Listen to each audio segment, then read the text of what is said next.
You are listening to We Are the Compassionate Revolution.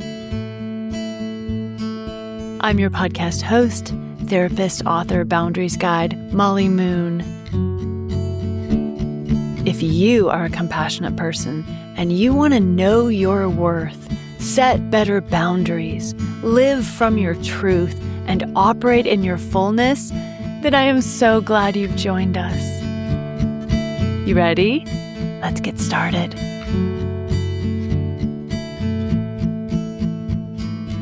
Before we dive into today's episode, I just wanted to share a quick life update, especially for those of you who listened to my last episode on meditation. So yes, I did go to that 7-day Joe Dispenza meditation retreat. Oh my goodness. It was beyond incredible. I honestly don't even have the words yet. I am still integrating the experience and trying to find a way to describe what actually happened inside of me. But if you ever get the chance to go, if you have the inclination and desire to do something like that, do it. Truly. And as for me, something unlocked in me there. I am sure I'll be sharing more about that in the episodes to come. But for now, I'm back in Alaska, home of my ancestors, and feeling both grounded and expanded in a way that I don't have words for. There's something ancient and wild in the land here that helps me come home to myself. Actually, I suppose that's true of nature everywhere. But I'm here and I'm just letting it all settle in. Oh, and I just had a meeting with my publishers. I'm finishing up the drawing for the cover of my book right now. I can't wait for you to see it. I'm in that final stage of finishing all the illustrations, and it's starting to feel so real. I've learned so much about what goes into publishing a book. Holy smokes!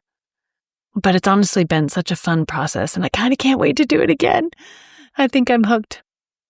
Anyways, that's what's going on in my world. And now, let's shift into what I want to talk about today. Because something's been rising in me still, and I don't expect it will stop. A rebellion. Not the angry, destructive kind that just grows more of the same, but the kind that brings you back to life. A holy rebellion, so to speak.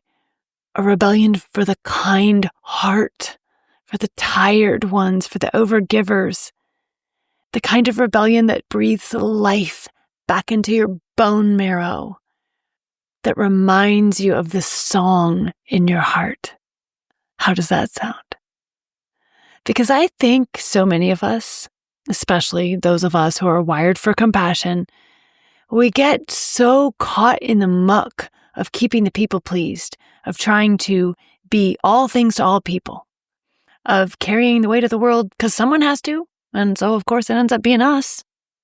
I want to talk about the betrayal of the body.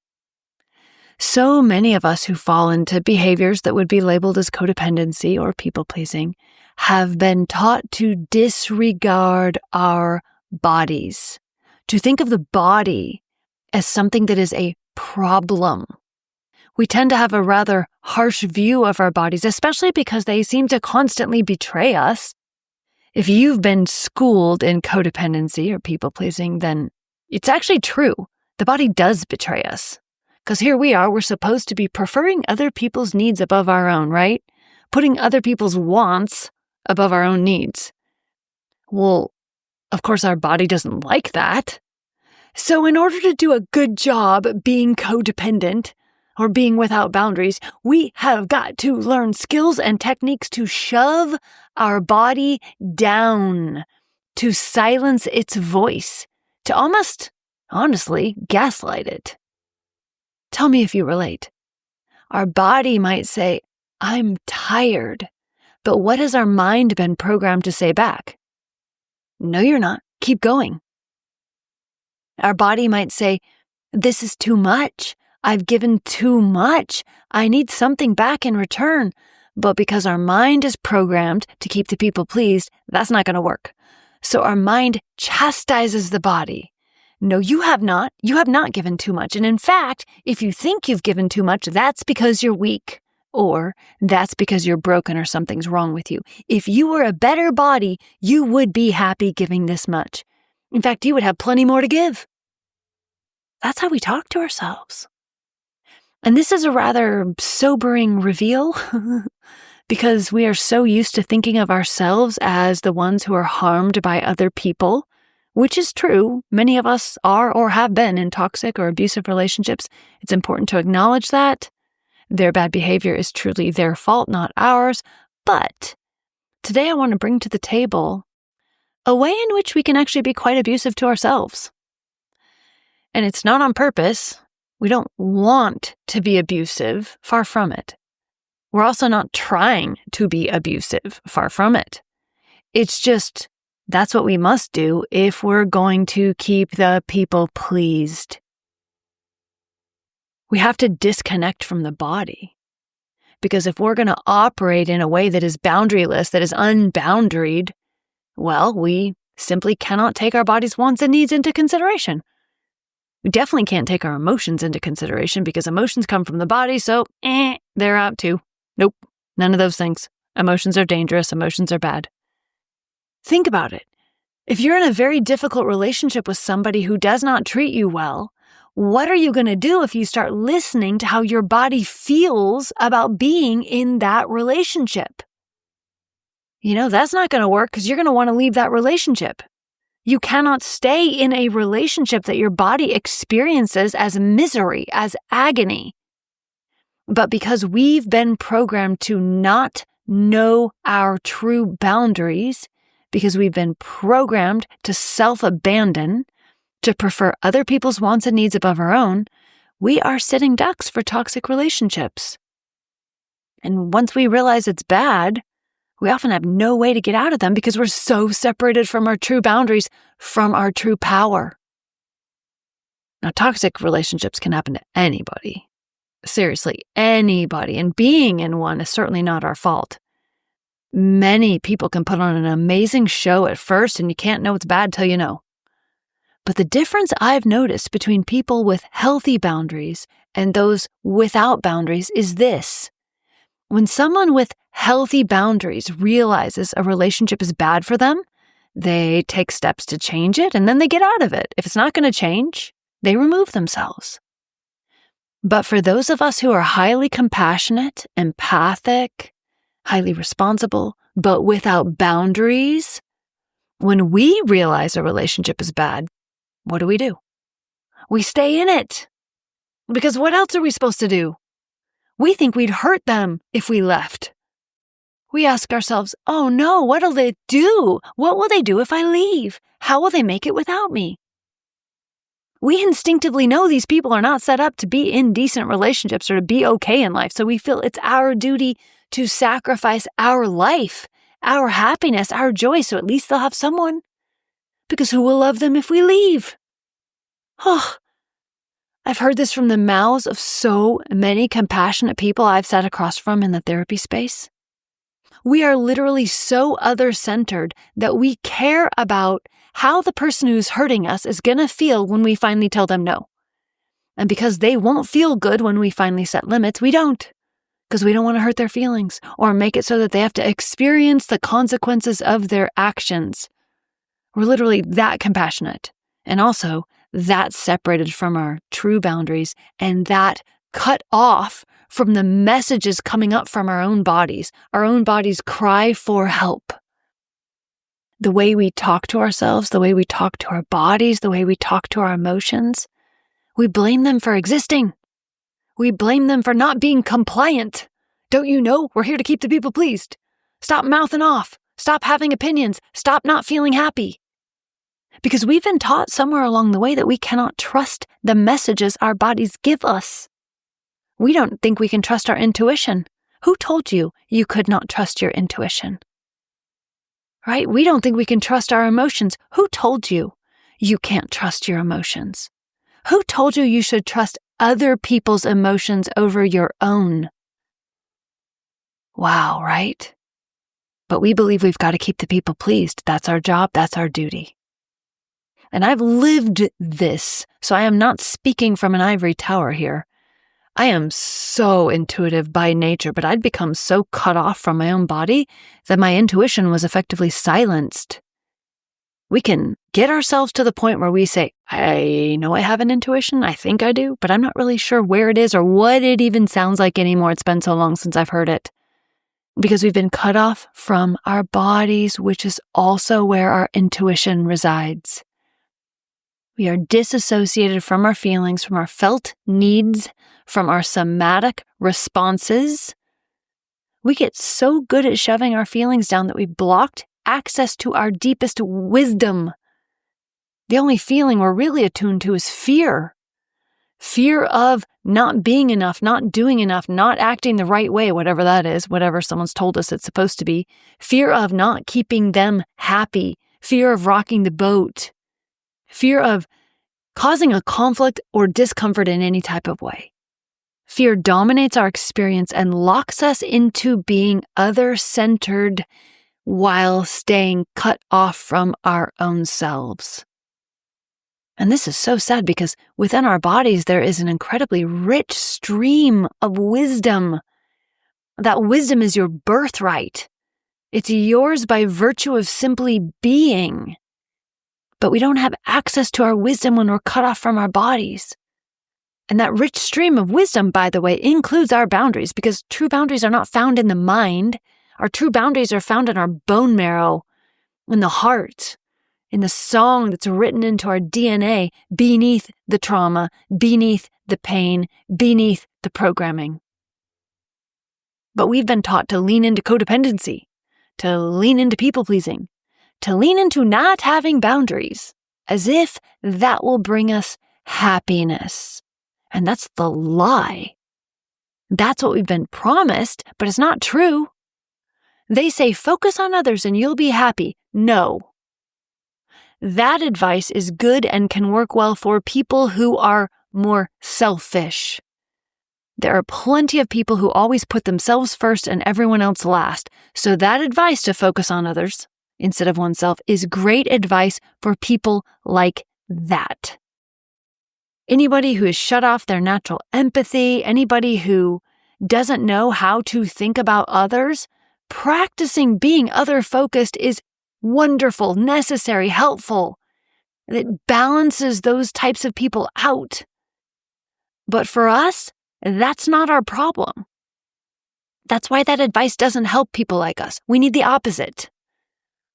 Our error is not in preferring ourselves too much. Our error is not preferring ourselves at all. We're so other-centered, we feel guilty for focusing on ourselves even for 2 seconds. One of the biggest missing pieces for compassionate people as we heal and come into our power is boundaries, because we've been trained not to have any. And I've experienced that not only in my own life, but with tons of people I've worked with as a therapist, fellow counselors, physicians, teachers, social workers, people who care. We know we need boundaries, but how? And then if we try to have some, we feel selfish, guilty, or mean. That's why I have such a strong focus on boundaries, because boundaries are integral to our empowerment. But people like us need to discover our boundaries in a way that actually works for our compassionate hearts. And that's what my Boundaries Breakthrough mini course is all about. It's just $19, it's packed with value, and it's so easy to do. You can get the Boundaries Breakthrough mini course at boundaried.com. That's boundaried with a D.com. The link is in the show notes, and I hope you have a blast in the mini course because it was really fun to make for you. I remember one time when this was all starting to come into focus for me. I was beginning to see how toxic and unbalanced it had become, and I decided to buy myself a pair of earrings, which might not sound like a big deal, but it was a really big deal. And I'm not even talking about anything fancy. I mean, like a cheap pair from a superstore, because I didn't have money for anything more, and I didn't even consider anything more. It was all I could do just to buy that cheap pair of earrings, which I probably didn't even have money for at the time, but I did it anyways. I literally remember right where I stood in the rotating display in the large department store, turning it slowly, the jingle jangle of the jewelry making noises, that noise it makes when you turn the display wheel. I made myself stay there while I wanted to just flee. I started sweating from the nervousness of it, but I stood there and I picked out a pair of earrings I wanted and I put them in my cart, walked to the checkout and bought them. And when I got home, I stood in front of the mirror and I put them on. And I remember putting them on, looking at myself in the mirror, looking at myself. That was something I hadn't done in a long time. They were cheap earrings, not even close to special, but they were so special to me. It was a big deal that I bought them. 10 years prior, I wouldn't have thought twice about buying myself earrings, but by then I was so beaten down by the situation I had been trapped in and so programmed to think of myself as wrong, broken, or worthless, that buying myself that cheap pair of earrings felt like an act of war. And it was. A holy, healthy rebellion. The disempowering programming was still running very strongly in my head. But by then I knew enough to do it anyways, to take care of my body, to decorate my body. What? To acknowledge my body in a tangible way, to say, in a way that I could feel and see, I am worthy of something more. Whew. That's trust. To have the disempowering programming still running and we take that healthy step anyways. To say, it's okay to love ourselves. It's okay to see ourselves as worthy. It's okay to feel what we feel, want what we want, and take steps in that direction. Trust. Trust feels like jumping off a cliff. Even those small, tiny actions feel like, oh goodness, something terrible is going to happen if I do this. Because we've been so brainwashed into thinking we're not allowed to exist, not as ourselves. We're not allowed to take up space, not allowed to have our own voice, not allowed to have our own needs or wants. We get so brainwashed that it takes a great act of trust to begin behaving otherwise. But if we only keep our new discoveries as thoughts and never actually act on them, the programming still wins. If we believe there might be something more for us, but we never take steps in that direction, the programming still wins. Because the programming is really strong. And if you're listening to me, I'm guessing you know that, right? In fact, right now, it might still very well be informing your actions, telling you how to show up in life, telling you how to engage in relationships, telling you whether you're allowed to think about yourself at all. And if so, that's okay. That's not your fault. You didn't ask for this programming. But we won't make the shifts we need to make without making actual changes here in the real world. And it starts in these tiny micro steps.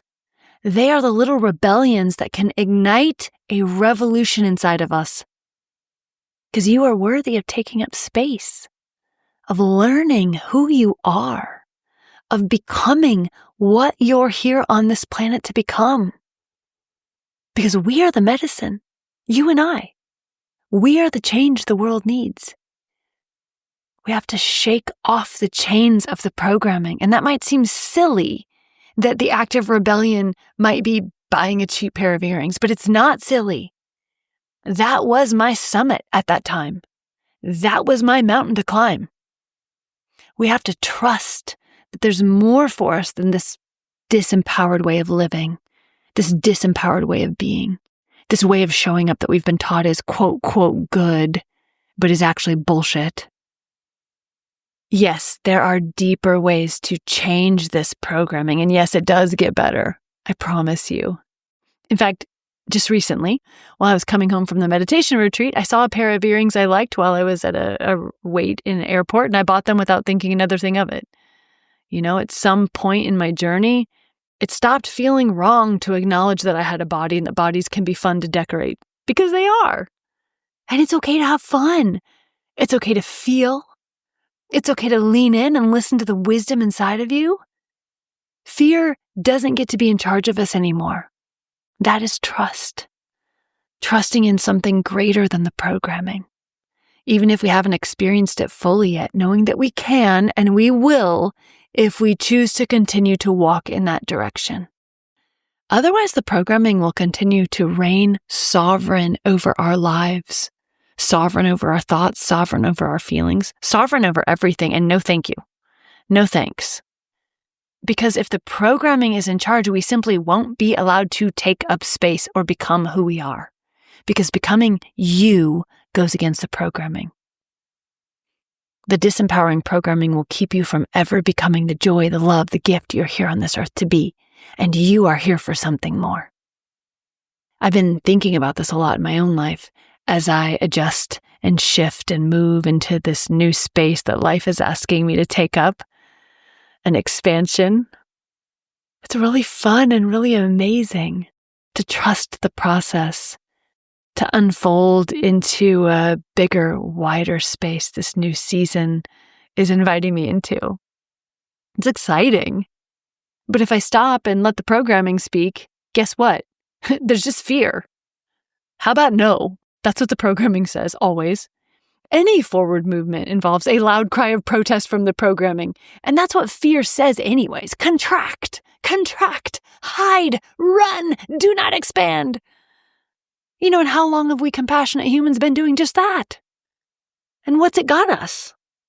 What's been done to our world while we're all busy shrinking ourselves? And I'm done with it. And I'm happy to have you join me. Because we're an amazing community and we're going to do cool shit. All we got to do is listen to the voice beneath the programming. What's that say? And when I listen to what love would have me do, I know exactly what I need to do. And then my job is just to participate in the flow, to move towards it, to cooperate with my being. When I'm in flow, it's as easy as a bird flying supported by the wind. It's natural, it's simple. But the ability to move in the flow did not come easy. It came through practice, through doing it over and over and over again, and through those many small acts of rebellion, like the earrings. Acts of rebellion against the programming that helped me grow into something so much bigger. To be able to trust. To be able to jump off the cliff and trust that I had wings. And here's the secret with whatever cliff you're facing. It's not really a cliff. That's just what the programmed mind tells you it is. Whatever your version of the cliff is, whether it's leaving that terrible relationship, switching jobs, having a hard conversation, stepping away from something that's draining you. Yeah, it feels impossible right now, so it's tempting just to keep on keeping the people pleased while your life force is sucked away. But you are waking up. So trying to tell yourself those old lies, it's not working anymore. Your bones know the truth. Well, I'm here to tell you you're not losing your mind. Promise. You're not wrong. There is something more. Trust that you are more than what the programming tells you you are. Because you are. We are.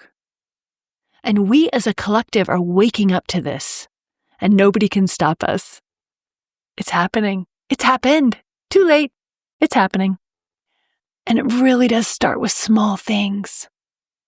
Many years ago for me, it was an act of buying a pair of earrings when I'd been told over and over that I should not focus on my appearance. So as we wind down this episode, I want to lovingly invite you to go get that metaphorical pair of earrings or whatever the equivalent is. And it doesn't have to cost anything. Perhaps your equivalent is just to go give yourself a good walk outside today in nature if you can, treating your body to what it needs. Being kind to your body and acknowledging it for once. Oh, how would that feel? Or maybe if you don't ever let yourself rest, maybe your moment of rebellion today is to take a nap, to let your body sit down and do nothing. That's actually a serious act of rebellion if you've grown up under the idea that performance means worth. If you've been struggling in a tough relationship but not telling anyone about it because you were taught that loyalty means silence, maybe for you, today is the day to reach out to a trusted person and get honest with another human about what's been going on. Because you shouldn't have to carry it alone. And it is time a few close people in your life know what's going on. So whatever your quote earrings are, I'm really happy you're getting them. Because you're worthy. You matter. And your body is not your enemy. And when you find yourself believing that it is, know this. Those thoughts aren't yours. That's the programming. That's not the truth. And you are waking up, and no one can stop you. I'm so glad you're here. Until next week, remember, love is the way, and you are so much more than you think. My compassionate friend, I am so glad you're with us. We are the compassionate revolution. We are the change the world needs, and we're becoming it. If you loved this episode, please share it with a friend or give this podcast a 5-star review. I'd appreciate it so much. And if you'd like to get practical and work with me more closely on boundaries, you can come visit me at boundaried.com. That's boundaried with a D.com for amazing resources. Because this is how we do it. One action at a time. We are moving into our power. And I'm so proud to be in this movement with you.